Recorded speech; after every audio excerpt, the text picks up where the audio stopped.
Hi everyone. तो आज हम एक न्यू चैप्टर स्टार्ट करने वाले हैं from the derivatives subject, that is reading number 46, basics of derivative pricing and valuation.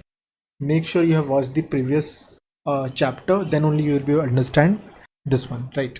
तो LOSs दिए हुए हैं A to H, जिसमें फॉरवर्ड फ्यूचर्स एंड स्वैप्स की प्राइसिंग वैल्यूएशन है, और LOS I to O है, that is for option pricing and valuation. कुछ टर्मिनोलॉजीज़ हैं, उनका यूज़ मैं ओवर द टाइम जैसे करेंगे मैं आपको बताते जाऊंगा। जनरली अगर हम आज की बात करेंगे तो S0, C0, P0 की बात करेंगे, और एक टीएथ टाइम मतलब एक्सपायरी से पहले और जब हमने कॉन्ट्रैक्ट को एंटर किया उसके बीच में एक टाइम को, उसको हम स्मॉल टी से डिनोट करेंगे, that is ST, CT, PT।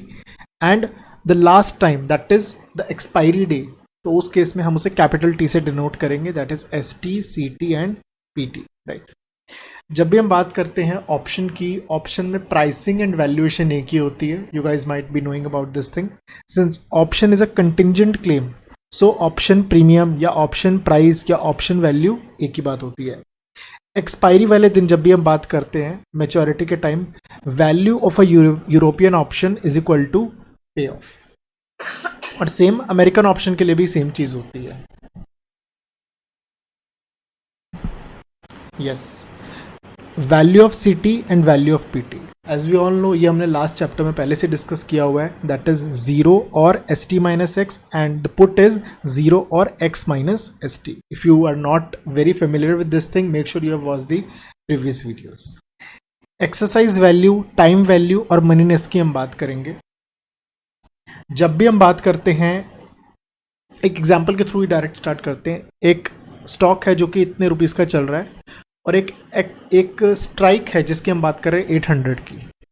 मैंने अगर 800 की कॉल ऑप्शन बाय की है, तो क्या मैं फायदे में हूं या नुकसान में हूं? फायदे में हूं मतलब कि मैं क्या चाहता हूं, शेयर 800 से ऊपर जाए, एंड शेयर ऑलरेडी 800 से ऊपर है। जब ऐसा होता है, मैं जो चाहता हूं वो ऑलरेडी है, उसे कहते हैं इन द मनी ऑप्शन। और जो मैं चाहता हूं वैसा नहीं है, मतलब कि अगर मैंने 800 की पुट बाय की, मतलब कि मैं चाहता हूं शेयर 800 से नीचे जाए। क्या शेयर 800 से नीचे चल रहा है? नहीं चल रहा। That's known as an out of the money option, OTM option and in the money option. अगर मैंने 830 स्ट्राइक चूज की और शेयर भी 830 चल रहा है, तो उस केस में that 830 is known as at the money option, right. Call option and put option, let's say इस पर्टिकुलर स्टॉक का 119 एंड 48 चल रहा है।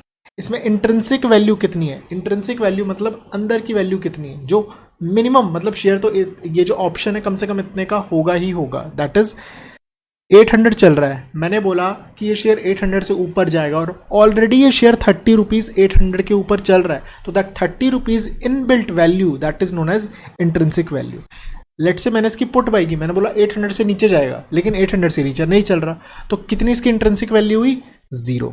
0 is the intrinsic value, and the remaining portion of the option price or the option premium is known as time value. इसके अंदर तो बिल्कुल भी इंट्रिंसिक वैल्यू नहीं थी, तो ये 48 रुपीज पूरी की पूरी टाइम वैल्यू हुई। एंड 119 के अंदर 30 रुपीज का इंट्रिंसिक वैल्यू है, तो बाकी बचा हुआ क्या हुआ? 89 rupees, that is time value. Moneyness, call in the money है, put out the money, right. आगे कुछ एग्जांपल्स देखते हैं। 6 मंथ कॉल ऑप्शन है 70 का, जो कि 4.7 पे ट्रेड कर रहा है। उस पर्टिकुलर स्टॉक का प्राइस 71 चल रहा है, तो क्या ये हमारी कॉल इन द मनी है, आउट द मनी है, एट द मनी है? The call is in the money, क्योंकि मैंने बोला 70 से ऊपर जाएगा और ऑलरेडी 71 चल रही है। इसके अंदर 1 रुपीज इंट्रिंसिक वैल्यू है, और इसमें से 1 हटाएंगे, दैट इज 3.7 रुपीज हमारा क्या है? Time value. Expected deviation 18%, stock जो है 18% एनुअली ऊपर नीचे जा सकता है। Moneyness, that is call is in the money, intrinsic value इतनी है, टाइम वैल्यू 3.7 है। इन द अबव एग्जांपल मान लेते हैं कि स्टॉक जो है 68 का है, that means the option is out the money. सारी की सारी क्या है? टाइम वैल्यू 4.7 पूरा का पूरा टाइम वैल्यू है। लेट्स से स्टॉक 70 का है, तो the stock is at the money. उस केस में इंट्रिंसिक वैल्यू कितनी है? 0। टाइम वैल्यू कितनी है? 4.7। सपोज 12 मंथ्स रहते हैं 6 मंथ्स की जगह, तो कॉल ऑप्शन का प्राइस क्या होगा? कॉल ऑप्शन का प्राइस ज़्यादा होगा, क्योंकि ऑप्शन में आपको एक ऑप्शन मिलता है। ऑप्शन 6 मंथ का मिले, ऑप्शन 12 मंथ का मिले, कौन सा बेटर होता है? 12 मंथ का option is better, and for getting a better thing you need to pay more. Like okay. Intrinsic value same रहेगी, इंट्रिंसिक मतलब आपको पता है ना, इंट्रिंसिक वैल्यू सेम रहेगी लेकिन टाइम वैल्यू इसकी बढ़ जाएगी बिकॉज टाइम अभी और बाकी है। सपोज वॉलेटिलिटी 25% होगी इंस्टेड ऑफ 18%, वॉलेटिलिटी बढ़ गई। जब भी वॉलेटिलिटी बढ़ती है ऑप्शंस के प्राइसेस बढ़ते हैं। इसमें इंट्रिंसिक वैल्यू सेम रहेगी, टाइम वैल्यू बढ़ जाएगी क्योंकि option buyers love volatility. And ताकि वो देखो ना, मुझे एक चीज अच्छी लगती है, उस अच्छी चीज के लिए महंगा प्राइस लेंगे ना। अगर मैं ऑप्शन बाय कर रहा हूं, मैं चाहता हूं स्टॉक जोर से ऊपर नीचे हो, अब वो जोर से ऊपर नीचे होने वाला स्टॉक मुझे मिल गया तो उसका ऑप्शन भी तो महंगा होगा, राइट।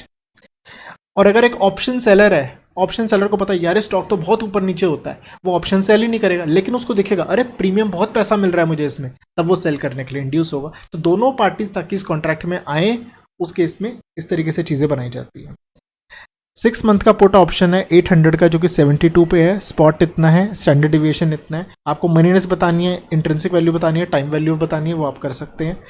सेम क्वेश्चन है, इस तरीके से कर सकते हैं, ये भी सेम क्वेश्चन है, आप कर सकते हैं। सपोज 12 मंथ्स रहते हैं तो उस केस में प्रीमियम्स मे बी हायर और लोअर। रीजन आपको बताऊंगा अभी थोड़ी देर में कि कॉल के केस में हमेशा प्रीमियम्स ज्यादा होंगे लेकिन पुट के केस में शायद प्रीमियम कम भी हो सकते हैं। This is a theoretical thing which I am going to talk about in the future. अभी उस चीज के बारे में डिस्कस नहीं करेंगे कैसे, बट प्रैक्टिकली हमेशा टाइम वैल्यू, जितना ज्यादा टाइम उतनी ज्यादा time value, otherwise there will be an arbitrage in practical world. Long term call is always more valuable than short term. 3 month call will be having a less value than 6 month call and 6 month call will be having a less value than the 12 month call। तो जितनी दूर की call, जितनी फार expiry वाली call, उतनी ज़्यादा premium. But put के case में it may not be the case. अब वो मे वाला केस थोड़ी टाइम में हम डिस्कस करेंगे in the upcoming videos, but generally हाँ हायर रहता है। सपोज वॉलेटिलिटी 25% है, आईवी तो सेम रहेगी, जो टाइम वैल्यू होगी वो हाई होगा because option buyers love volatility. वही चीजें बार बार रिपीट हो रही हैं, राइट। मनीनेस ऑफ एन ऑप्शन, जब भी S0 और X से कंपेयर करते हैं हमेशा मनीनेस हमने देखना होता है। How we see, I have already explained you. Intrinsic value और एक्सरसाइज वैल्यू, जो इंट्रिंसिक वैल्यू होता है उसका एक और नाम होता है एक्सरसाइज वैल्यू। एक्सरसाइज प्राइस का मतलब क्या होता है एक्स, एक्सरसाइज वैल्यू का मतलब होता है इंट्रिंसिक वैल्यू, इंट्रिंसिक वैल्यू का दूसरा नाम है। Value of an option is exercised. Exercise मैं तब करूंगा जब वो ऑप्शन इन द मनी होगा, right. An option will have zero intrinsic value if it is at the money और out the money. An option will have positive intrinsic value if it is in the money. और कितना intrinsic value, जितना वो इन the money है, 30 rupees in the money तो 30 rupees intrinsic value. Expiry वाले day time value zero हो जाएगी क्योंकि टाइम तो बचा ही नहीं ना। टाइम वैल्यू क्या होता है, मैंने बोला मैं 1 महीने बाद शेयर को इस प्राइस पे खरीद लूंगा, उसकी इंट्रिंसिक वैल्यू 30 है, एक्चुअल में ऑप्शन का प्रीमियम चल रहा है 40, तो 10 रुपीज क्या है, 1 मंथ के टाइम के पैसे मिल रहे हैं ना, ये टाइम के पैसे मैं दे रहा हूँ ना। अब जब वो टाइम ही खत्म हो गया तो टाइम वैल्यू एक्सपायरी वाले दिन जीरो हो जाती है। हेंस ऑप्शन की जो वैल्यू होती है एक्सपायरी वाले दिन, अगर आउट द मनी है या एट द मनी है तो जीरो हो जाएगी क्योंकि उसमें इंट्रिंसिक तो है नहीं और टाइम तो जीरो हो जाएगा। तो net net 0 + 0 is equal to 0। और अगर वो इन द मनी है तो उस केस में जितना इन द मनी है, late say 40 rupees in the money बंद हुआ ऑप्शन, तो उस केस में 40 rupees, let say 40 rupees share in the money बंद हुआ, तो उस केस में 40 rupees will be the price of option and time will be zero. So 40 + 0 is equal to 0। Extrinsic value, extrinsic value क्या है, वही टाइम वैल्यू। टाइम वैल्यू को extrinsic value कहते हैं और इन द मनी जितना है उसे कहते हैं intrinsic value. The extra payment which option buyer holder is ready to pay because of time left. जितना ज्यादा टाइम उतनी ज्यादा value in case of both call and put. There are always exceptions put के case में, that we will be studying. अगला topic आता है factors affecting option value. कोई भी ऑप्शन का प्राइस है वो किस किस चीज़ पे डिपेंड करता है, उसकी डिस्कशन हम नेक्स्ट वीडियो में करेंगे। Thank you, bye bye.